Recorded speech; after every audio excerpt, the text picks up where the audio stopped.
What's up, guys? Week 2, Jags versus Titans in the AFC South Showdown. Winner takes sole possession of first place in the AFC South through the first 2 weeks. And this is a huge game. I think Jags are in a great spot to start the season off, potentially 4-0. We'll get to that later on. But we need to focus on the Tennessee Titans, who beat the Denver Broncos this past Monday night. And if we beat the Tennessee Titans, not only do we go 2-0, we go 2-0 in the AFC South. And that's huge, especially when it gets later in the season, when it comes to playoff implications and seeding and stuff like that. And if we're tied with, maybe say the Titans are both like 10-6, but we're like 5-1 in the division, they're 4-2, we get the tiebreaker. So it's definitely critical to win these division games, and more so if we can beat the Titans, that would be ideal. Because, you know, they've always had our number.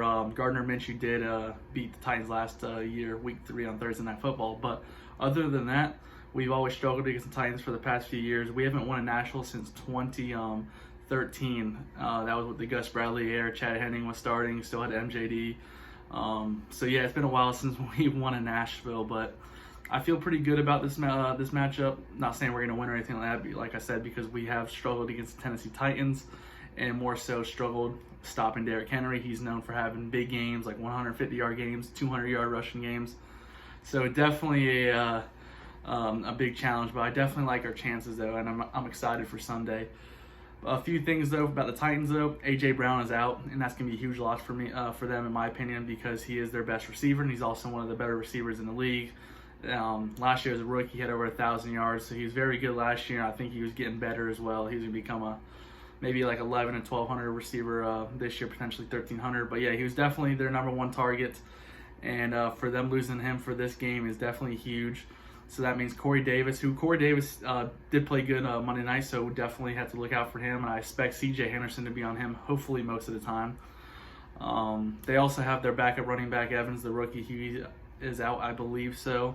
And they also have Vic Beasley, who's questionable, but I believe they said he's more likely going to play. But Malcolm Butler, their starting corner, he's actually questionable, and there's actually a pretty good chance he doesn't play. And they're already without Adoree Jackson, who's on IR for the first 3 weeks. So if they're without Jackson and Butler, I mean, Chark could have a big day, Visca could have a big day. So it's definitely something to keep an eye out on, especially fantasy football-wise, if you have DJ Chark or want to start Visca. So if those Butler's out, that definitely has a better chance for us of fantasy points right there. But enough about little fantasy right there talking. But some matches I'm looking forward to is, like I said, DJ Chark and their corners. Visca, hopefully he gets involved more, and hopefully we can see some Colin Johnson in the red zone, because that dude's a monster. Super tall, super athletic, can jump really high. So hopefully we can get in the red zone and we can throw him the ball potentially. And also looking forward to Keelan Cole. Keelan Cole had a big game last week, had like 50 yards or 47 and a touchdown. So we're spreading the ball out based off of week 1, which is really nice, because last year DJ Chark was like the main guy, and they were like double teaming him towards the end of the year because he was like the only target Gardner and Nick Foles were throwing to. So definitely like we're spreading the ball out more.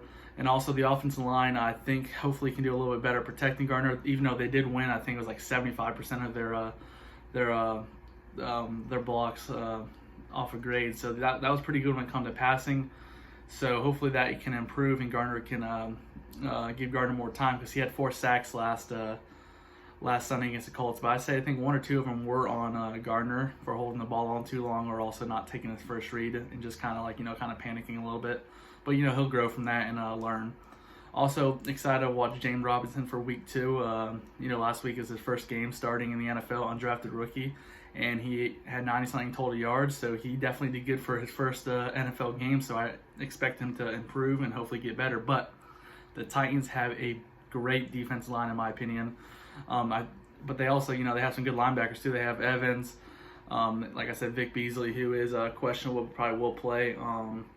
They got Simmons, who was a rookie last year and has played good towards the end of last year and dominated, in my opinion, on Monday Night Football against the Denver Broncos.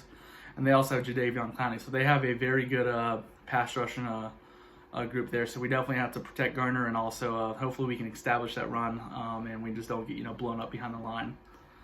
For the defensive side of the ball, I'm looking forward to watching C.J. Henderson do work once again. He had a phenomenal week 1 won NFL Pepsi Rookie of the Week, so that's amazing to see. He had 3 to 5 pass breakups. I think 3, maybe 5. I can't remember. Also had the interception though, and the game-winning pass breakup. So great game for him. So with AJ Brown out, hopefully he's on and Corey Davis the whole time. They're who will be their number 1 receiver on Sunday.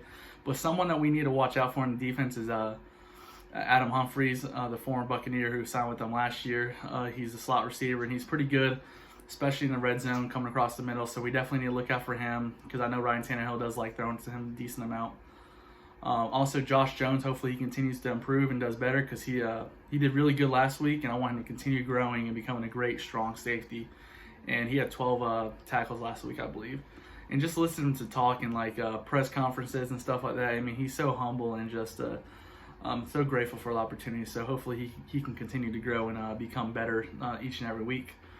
Also, Josh Allen, hopefully he gets a little bit more pressure. He did get some pressure on Phillip Rivers last week, but the Colts have the best offensive line in the league, in my opinion. So with that, hopefully Josh Allen can get a sack or two and just cause more pressure against the Titans, who they have a decent offensive line. I wouldn't say great, middle of the pack around there. They do have Taylor Lewan, who is questionable, I believe, or was. He's going to play, though. And Taylor Lewan's a pretty good left tackle. So Josh Allen will have his workout cut out for him if he's going to line up on that side. So, yeah, and also I'm hoping we can get Dewan Smoot involved a little bit more. Last week he was number 2 on the depth chart, so hopefully he can get more snaps because I'm definitely a big Dewan Smoot fan. And I think he has the potential to be like a 8 to 10 sack guy, and he just needs more playing time, in my opinion. And then also, I'm really looking forward to watching Devon Hamilton continue taking the next step because not a lot of people were talking about him. Last week, he did amazing, in my opinion. As a rookie, 3rd-round pick from Ohio State, he did really good.